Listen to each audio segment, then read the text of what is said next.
সুপ্রভাত বন্ধুরা, তোমরা সবাই কেমন আছো? আই হোপ তোমরা সবাই খুব ভালো আছো আর সুস্থ আছো। আমিও ঠিকঠাক আছি, পুরোপুরি সম্পূর্ণ এখন সুস্থ সেটা বলতে পারছি না। আর এখন বাজে সকাল 7টায়। মেয়ের টিফিন রেডি করে দিলাম, মেয়েকে দিলাম স্যান্ডউইচ। ওর একটু ফেভারিট এটা, মানে গতকাল রাত্রেই বলে রেখেছে যে মা আমাকে টিফিন এটা দেবে। তো বন্ধুরা, আমি অম্বিকা নতুন একটি ভিডিওতে তোমাদেরকে আরও একবার স্বাগত। আর আমার তরফ থেকে জানাই অনেক অনেক ভালোবাসা। মেয়েকে স্কুল পাঠিয়ে দিয়েছি, নিজেও মোটামুটি একটু ফ্রেশ হয়ে নিয়েছি। আর যা প্রচণ্ড পরিমাণে ঠান্ডা, কাজ করতেই কোনো এনার্জি পাচ্ছি না, কিন্তু তাও তো করতে হবে, কিছু করার নেই। তো এখন ঘরের যে কাজগুলো সেগুলো কমপ্লিট করে নিচ্ছি। মোটামুটি বেডশিট গোছানো, বিছানা গোছানো এগুলো আমার কমপ্লিট হয়ে গেছে। সেটা অফ ক্যামেরাতেই করে নিয়েছি, সেটা আর অন ক্যামেরায় করার সময় মতো আর সুযোগ পাইনি আর কি। তো এখন এবার ডেইলি ক্লিনিং ডাস্টিংয়ের কাজগুলো কমপ্লিট করে নিই। এখন স্নানটাও আমার কমপ্লিট হয়ে গেছে। তো স্নান করে এখন নিজে একটু ফ্রেশ হয়ে নিচ্ছি। এখন বাজে মোটামুটি ওই 9:30 থেকে 10টার মধ্যেই হবে। আজকে ঠিকঠাকভাবে এখনও রোদটা ভালোভাবে ওঠেনি, কুয়াশা আছে। তো ঠান্ডাটাও বেশ প্রচণ্ড পরিমাণেই রয়েছে। আর প্রথমেই তোমাদের কাছে একটু সরি চেয়ে নিই আমার গলার ভয়েসটার জন্য। প্লিজ তোমরা একটু মাফ করে নিও, এখনও পুরোপুরি গলার ভয়েস ঠিক হতে হয়নি। জানি না কবে এখন ঠিক হবে, বুঝতে পারছি না। তো নিজে এখন স্নান করে নিয়েছি। স্নান করে আমার রেগুলার যে স্কিন কেয়ার, একটু টোনার, তার উপর একটু ময়শ্চারাইজার ক্রিম, ব্যাস এটাই হলো আমার সারাদিনের রুটিন, মানে স্কিন কেয়ার রুটিন বলতে পারো। তো যাই হোক, সেটা করে নিয়ে তারপর বসবো পুজোয়। এখন শীতকালটা কি করছি বলো তো, একটু প্ল্যানটা তোমাদেরকে আগেই বলেছি, চেঞ্জ করেছি। মানে আগে ঘরের কাজকর্ম কমপ্লিট করে নিয়ে স্নান করে পুজো করে তারপর কিন্তু কিচেনে আসছি, তারপর রান্নার দিকটা আসছি। এখন রান্নার দিকে হাতই দিইনি, মানে সেই যে মেয়েকে সকালে স্কুলে পাঠিয়েছি রেডি করে, টিফিন সব কিছু রেডি করে দিয়ে তারপর আমি কিন্তু রান্নাঘরে যাইনি। এখন ঘরের সমস্ত কাজকর্ম কমপ্লিট করে স্নান করে পুজোয় যে করতে বসেছি, এতক্ষণে মনটা যেন মনে হচ্ছে একটা আলাদা রকম শান্তি। মানে সব কিছু কাজের শেষে এই যে স্নান করে পুজো দেওয়ার পর না, খুব শান্তি লাগে, খুব মনটা আরাম লাগে যে হ্যাঁ, একটা সব থেকে বড় কাজ আমার সম্পূর্ণ হলো। তো যাই হোক, এই যে স্নান করে পুজোটা আমার মোটামুটি দেওয়া কমপ্লিট। আর কি বলো তো, আমাদের গৃহবধূদের একটু বুদ্ধি করে কাজ না করলে না খুব মুশকিল। এখন যেহেতু অতিরিক্ত পরিমাণে ঠান্ডা এই শীতকালে কনকনে, তো সেহেতু একটু রুটিনটা চেঞ্জ করতেই হবে। আর তাই জন্য আমাদেরকে বুদ্ধি করে সব কিছু কাজটাই ম্যানেজ করতে হবে। যেহেতু ঘরের টোটাল কাজ আমাকে একাই সম্পূর্ণ করতে হয়, কারো কোনো হেল্পিং হ্যান্ড আমার কিচ্ছু নেই। তো সেই কারণে আমাকে একটু বুদ্ধিটা প্রয়োগ করতে হয়। সকালে সমস্ত কাজ কমপ্লিট করে এখন পুজো করছি, একটু মনে অন্তত আরাম শান্তি আসছে। তো এই শান্তির শেষে তারপর টিফিন করব, টিফিন করে তারপর রান্নাঘরের দিকে যাব।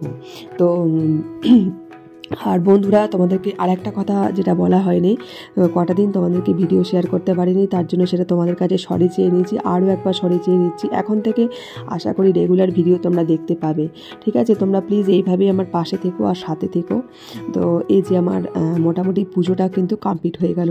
এখন দেখো, এবার চলে এসেছি ছাদে। জামা কাপড়গুলো অনেক আগে কাঁচা হয়ে গেছে, মানে আমার স্নান করার আগেই কাঁচা হয়ে গেছে। তো আমি ভাবলাম স্নান করে নিই, একটু ছাদে যাব, কিন্তু রোদ্দুর দেখো ভালো ওঠেই নেই, মানে এখনও মেঘলা হয়ে আছে আর কুয়াশা হয়ে আছে। আজকে রোদটা সেইভাবে নেই। তো যাই হোক, প্রচুর জামা কাপড় ছিল, প্রচুর জামা কাপড়। এখন শীতকালে একদমই হাতে কাছেটাই বন্ধই করে দিয়েছি। 2 দিন কেচেছিলাম, তারপর যেন মনে হচ্ছে আমার ঠান্ডা লাগাটা আরও বেশি বাড়াবাড়ি হয়ে গেল। তো সেই কারণে একদমই ছোট জিনিস হোক যাই হোক, আমি একদমই আর হাতে কাচ্ছি না, একদম পুরোটাই সবটাই মেশিনে কেচেছি। এমনিতে আমি হাতে খুব কমই কাচি, মেশিনেই সবটাই কাচি, কিন্তু তাও তো এক একদিন হয়ে যায়। হয়তো মেয়ে 2-1টা ছোটোখাটো জামা কাপড় আছে, হাতেই ধুয়ে নিলাম, স্নান করার সময় কেচে নিলাম, সেটা হয়ে যায়। কিন্তু এখন সেটাও করছি না। অতিরিক্ত ঠান্ডাটা লেগে গেছে প্রচণ্ড পরিমাণে। মানে মেয়ে আর আমি যেভাবে ভুগছি, সে শীত পড়া শুরু থেকে ঠান্ডা লেগেছে। জানি না, হয়তো শীত শেষ হবে, মানে গরম পড়বে, তারপর হয়তো আমাদের ঠান্ডাটা ভালো হবে, বুঝতে পারছি না। মানে নিজের প্রচণ্ড খারাপ লাগছে, কোনো কিছু কাজে সেভাবে এনার্জি পাচ্ছি না, কিন্তু তাও আর কি পজিটিভভাবে কাজ করছি, মানে মনকে নিজে সান্ত্বনা দিয়ে যে না, এইভাবে চলতে হবে আর কি, কিছু করার নেই। ছাদেতেই এখন জামা কাপড়গুলো মেলছি এই কারণেই, কারণ এতটা বেশি পরিমাণে জামা কাপড় যেদিন হয়ে যায়, তখন শীতকালটাই বলছি আর কি। বিশেষ করে আমি তো এমনি ন্যাচারালি ছাদে কখনো আসি না মেলার জন্য, জামা কাপড় মেলার জন্য। এখন আসি একটাই কারণ ব্যালকনিতে সকালটা প্রচণ্ড পরিমাণে রোদ থাকে, তাহলে রোদতে একটু অন্তত যেতে পারি, মানে নিতে পারি। আর জামা কাপড়গুলো দিলে পুরো তো আড়াল হয়ে যায়, পুরো ছাই পড়ে যায়। তো সেই কারণেই আর কি ছাদে একটু জামা কাপড়গুলো মেলতে আসা। আর ছাদে দিলে কি, পুরো মেশিনে শুকানো তো একদম পুরো ড্রাই হয়ে যায়, মানে ভালো সুন্দর শুকিয়ে যায়, আর আমাকে পরের দিন দেওয়ার কোনো প্রশ্ন থাকে না। আর ব্যালকনিতে দিলে কি, পরের দিন আবার একটু রোদ্দুরে দিতে হয়। তো সেই কারণেই আর কি ছাদে একবারে এসেছি, যাতে সকালটা একটু ব্যালকনির রোদটা আমরা নিতে পারি। পারি। আর এখন যেহেতু মোটামুটি 10টার মধ্যে ঘরের টোটাল কাজ কমপ্লিট করে নিচ্ছি, ঘরের কাজ শুধুমাত্র ঘরের বিছানা গোছানো বাসি কাজ, তারপর তো রান্নার দিকে যাব। এই যে ছাদ থেকে যাব নিচে, তারপর কিন্তু রান্নার দিকটা যাব, রান্না বসাবো। আজকে যেহেতু ছুটির দিন, আজকে হচ্ছে রবিবার, সানডে, তো আজকে মেয়েও বাড়িতেই আছে। বাড়িতে আছে বলতে মেয়ে ক্লাসে গেছে, ওর বাবা ওকে দিতে গেছে। আর আমি এখন যে রান্না করব, আজকে যেহেতু সানডে, দেখি সানডে স্পেশাল কি রান্না করা যায় ভাবছি। একদম সিম্পলভাবেই করব, কারণ এখন রান্না করার মতো কোনো মানে আমার এনার্জি শক্তি কিচ্ছু নেই। মানে কোনো রকমে করতে হয় ঘরের কাজকর্ম, সেটা সেইভাবেই করছি। যেহেতু সবথেকে বড় কথা, আমাদের একার সংসারে একটা কি বড় সমস্যা তোমাদের সাথে শেয়ার করি, মানে বিশেষ করে এই বাচ্চা নিয়ে থাকলে, মানে নিজের শরীর খারাপ হলে না বাচ্চাদের দেখার মতো কেউ নেই। এটা একটা বড় প্রবলেম, ভীষণ বড় প্রবলেম। মানে আমার শরীর খারাপ হলে ও সমস্ত কিছু মিস হয়ে যায়, ওকে দেখার মতো কেউ থাকে না, ওর পড়াশোনার ক্ষতি হয়, ভীষণ ক্ষতি হয়। তো এখন দেখতেই পেলে দুধটা ফুটিয়ে রাখলাম, তোমাদের দাদাভাই দুধটা নিয়ে এসছে, আর মাংস রান্না করব, চিকেন করব। আর এদিকে যেহেতু আগের দিনে পিঠে করেছিলাম, পৌষ সংক্রান্তি ছিল, তো সেই পিঠেগুলো আছে, এখন সেই বাসি পিঠে এখন ভাজা খাওয়া হবে। এটা কিন্তু দারুণ লাগে জানো তো, ভীষণ টেস্টি। আমাদের তো ভীষণ ফেভারিট প্রত্যেকের, আমার মেয়ের, আমার হাজব্যান্ডের, সবারই ভীষণ ফেভারিট আমরা। আর এটা তো রোদ্দুরে বেশে খেতে হেভি লাগে, দারুণ লাগে। তো যাই হোক, আর এদিকে আমার চিকেন রান্নাটাও কিন্তু কমপ্লিট হয়ে গেছে, সেটা তোমাদেরকে আর অন ক্যামেরায় শেয়ার করলাম না, মানে রান্নার প্রসেসটা বলছি আর কি। চিকেন তো কম বেশি সবাই জানে, তো সেই কারণে আর শেয়ার করলাম না। আজকে চিকেনটা কিন্তু আমি রান্না করিনি, আজকে আমার হাজব্যান্ডই করেছে, কারণ যেহেতু আমার শরীরটা ঠিকঠাক লাগছে না, তো ও বললো যে আমি করে দিচ্ছি। আর এমনিতেও রান্না করতে পছন্দ করে, বাড়িতেও গেলেও রান্না কিন্তু মানে করতে চায়, এরকমটা রান্নাটাও ভালোবাসে। তো সেই কারণে আমিও জোর করলাম না, আমি বললাম ঠিক আছে তুমিই করে দাও, তাহলে অন্তত আমার একটু হেল্প হবে, প্লাস একটু রিলিফ হবে। আর ডেলি ডেলি নিজের হাতে রান্না খেতে না একদম ভালো লাগে না। আর এদিকে এটা হয়েছে মেথি শাক বেগুন দিয়ে আলু দিয়ে একটু ভেজেছি, আর এদিকে এটা রান্না করেছি ধনে পাতার চাটনি। এই হচ্ছে আজকে আমাদের দুপুরের সিম্পল মেনু। আর সাথে আছে চিকেন, ব্যাস। এই ভাজাটা অবশ্য আমিই করে দিয়েছি, কারণ ও পারবে না বললো, আর মানে পারে না আর কি সেইভাবে।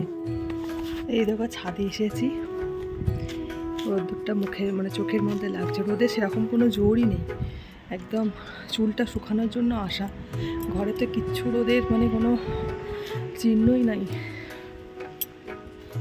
আর এই যে সব জামা কাপড়গুলো আমার মেলেছি, এগুলো ছাদে শুকোতে দিয়েছি।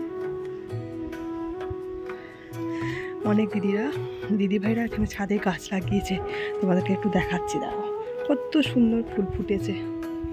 আর ছাদেতে এই দেখো দিদিভাইরা কত গাছ লাগিয়েছে, ফুল গাছ, ভীষণ সুন্দর ফুলগুলো ফুটেছে। গাছে ফুল ফুটলে দারুণই লাগে, তাই না? আর এখন বন্ধুরা চলে এসেছি রাত্রিবেলায়, মানে একদম রাত্রিবেলায়, অনেকটা সময় পর রাত্রে রান্না বান্নায় চলে এসেছি। সিম্পল একদম রান্না, দিনের বেলা চিকেন একটু আছে, আর এখন ফুলকপি আর আলু একটু ভাজবো। এখন শীতকালটায় ফুলকপি আলু ভাজাটা বেশ ভালোই লাগছে, খারাপ লাগছে না। তবে ফুলকপি আমরা একটু কম কমই খাচ্ছি, কারণ খুব একটা যে ভালো লাগে তা নয়। আর এদিকে করছি রুটিটা আমি একেবারে বেলে নিয়েছি, তো তারপর আর কি করব, আমি একটা একটা করে বেলে একটা একটা করে মানে করতে পারি না, তো সেই কারণে আমি একবারে বেলে নিই, তারপর কিন্তু করি। তো চলো বন্ধুরা, আজকে ভিডিওটা আমি এখানেই এন্ড করছি। তোমরা সবাই খুব ভালো থেকো, সুস্থ থেকো, প্লিজ এইভাবেই আমার পাশে থেকো, আর এইভাবেই আমাকে কন্টিনিউ সাপোর্ট করে যেও। তোমাদের ভালোবাসা আর সাপোর্টেই কিন্তু আমরা এগিয়ে যেতে পারবো। আর যদি প্লিজ ভিডিওটা ভালো লেগে থাকে একটি লাইক করে দিও আর কমেন্টস করে দিও। তো চলো পরবর্তী নতুন ভিডিওতে আবার দেখা হবে।